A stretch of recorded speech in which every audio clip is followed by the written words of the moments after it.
You are 23 years old, and you are already behind. Not financially, not professionally. Just behind in the way this place makes everyone feel behind the moment they walk through the door.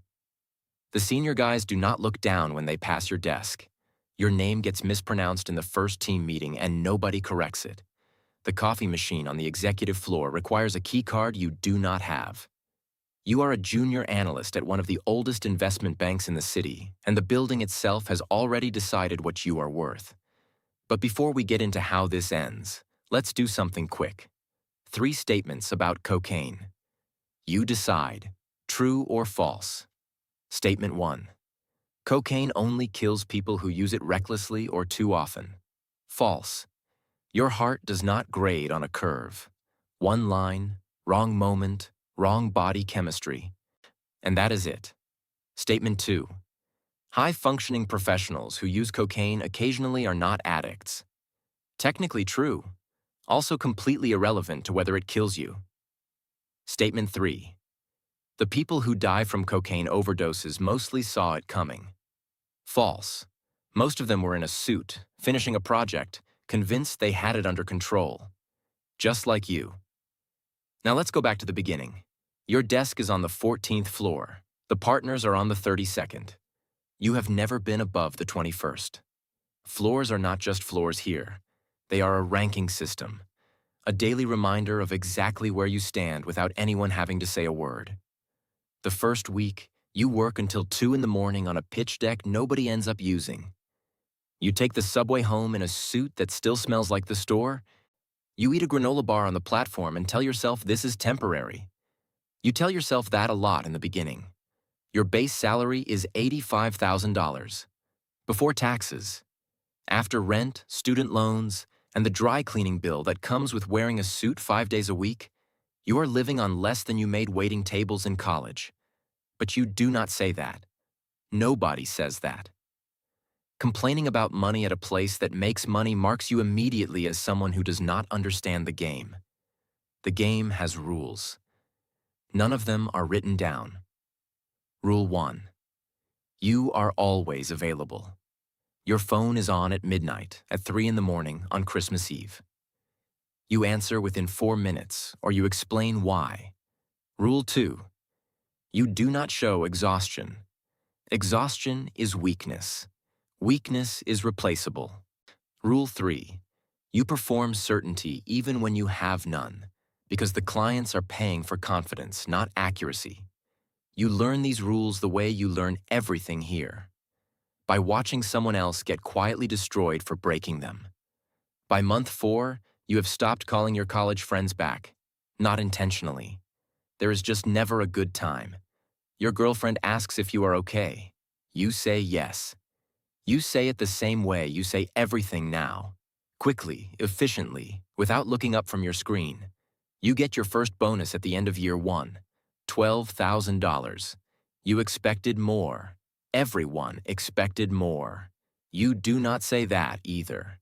Year 2, you are promoted to analyst 2. The title change means nothing externally. Internally, it means you now have someone below you to pass the worst tasks to. You feel a small, quiet satisfaction about this that you are not proud of. The junior below you works until 2 in the morning on a pitch deck nobody ends up using. You do not tell him it gets better. You are not sure it does. The work is not complicated. It is just relentless. Same models, slightly different numbers. Rooms where decisions worth hundreds of millions of dollars are made by men who still mispronounce your name. You learn to make yourself useful without making yourself visible. You are not supposed to have opinions yet. You are supposed to have outputs. By year 3, you are an associate. Salary is $140,000.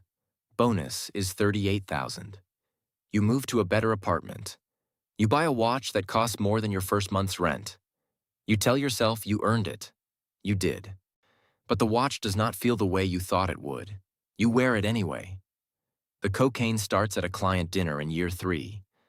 Someone passes it around in the bathroom of a restaurant where the tasting menu costs $400 per person. You have done it before. Parties, a friend's wedding, a music festival. But this is a Tuesday. This is a work night. This is a vice president handing you a rolled bill in a bathroom stall and saying, quietly, that the client likes people who can keep up. You keep up. The first time, it is situational. The second time, it is social. By the sixth time, it is functional. You are not an addict. You know what addicts look like. You are just someone who uses a tool when the situation calls for it. The rationalization is so clean and so practiced that it barely registers as a lie anymore. Here is what cocaine is actually doing to your body while you feel invincible. Within 3 to 5 minutes of snorting it, the powder crosses your nasal membranes and floods your bloodstream. Your brain's dopamine system fires like a circuit board. Your heart rate climbs from 70 beats per minute to 140, then 160. Your blood vessels constrict.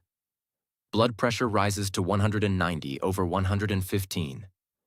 Your coronary arteries, the ones that feed oxygen directly to your heart muscle, squeeze tight. Your heart is working twice as hard and receiving half the oxygen it needs to survive. You feel none of this. You feel incredible. That is the trap. The feeling and the damage are running simultaneously, and the feeling is so loud it drowns out everything else. Every single time you have done this and walked away fine, your brain filed it as evidence that you are the exception. You are not the exception. You are just someone who has not yet landed on the wrong number. Year 4, Senior Associate. Your name is on the org chart now, not just the directory. You manage 2 analysts. You sit in on client calls. You are invited to the 32nd floor for the first time. The view is different up there. The city looks smaller. The people on the street below look like variables in a model. You notice this and file it away without examining it. Your relationship ends quietly in year 4. No dramatic fight, no clear moment. She just stops being there, and you realize you had not noticed her leaving because you were never fully present when she was. You sit with that for 48 hours. Then a deal closes and you move on. Moving on is a skill you have developed without meaning to. The cocaine is now a monthly thing, sometimes twice a month, always before something high stakes. A big pitch, a late-night push, a client dinner where you need to be sharp and social for 4 hours straight after working since 6 in the morning. You have a guy now. Not a dealer, you tell yourself. A contact. The distinction matters to you even though it matters to no one else. You are 30 years old, 7 years in. You have watched 12 people get promoted above you and 4 people get quietly let go. The ones who get let go are not always the weakest. Sometimes they ask too many questions. Sometimes they had a bad quarter at the wrong time. The system is not a meritocracy. It is a probability machine. Stay long enough and the odds move in your favor, or they do not. Year 7 brings a vice president title and a $220,000 base. Bonus that year is $95,000. By every external measure, you are doing well. You are also sleeping 4 to 5 hours a night, eating most meals at your desk, and using cocaine approximately 8 times a month. You do not think of this as a problem. You think of it as a cost of doing business. You have rationalized it so completely that the rationalization no longer feels like rationalization. It just feels like reality. The night it happens, you are 31 years old. Major client presentation in the morning. Awake for 22 hours. 3 errors in the model found at midnight, corrected by 1:30. You are tired in a way that coffee cannot touch anymore. You cut a line on your kitchen counter. Larger than usual. You need to be sharp. You need to close this. It hits in 4 minutes. The familiar wave, the clarity, the sense that everything is manageable. Your heart rate is already at 150 beats per minute, but you do not feel it as a warning. You feel it as readiness. Minute 12. Tightness in your chest. You rub your sternum. You have felt this before. It always passes. Minute 19. The tightness is pressure now. Real pressure. You stand up and the room shifts. You sit back down. You drink some water. You tell yourself to breathe. Your hands are steadier than they should be, which is somehow more frightening than if they were shaking. Your body is compensating. It has been compensating for years. Every system has a limit, and yours has been approaching it quietly, that without announcement, the way most irreversible things do. Minute 26. The pressure becomes pain. It radiates down your left arm and up into your jaw. You know what this means. Some part of you has always known what this means. You reach for your phone.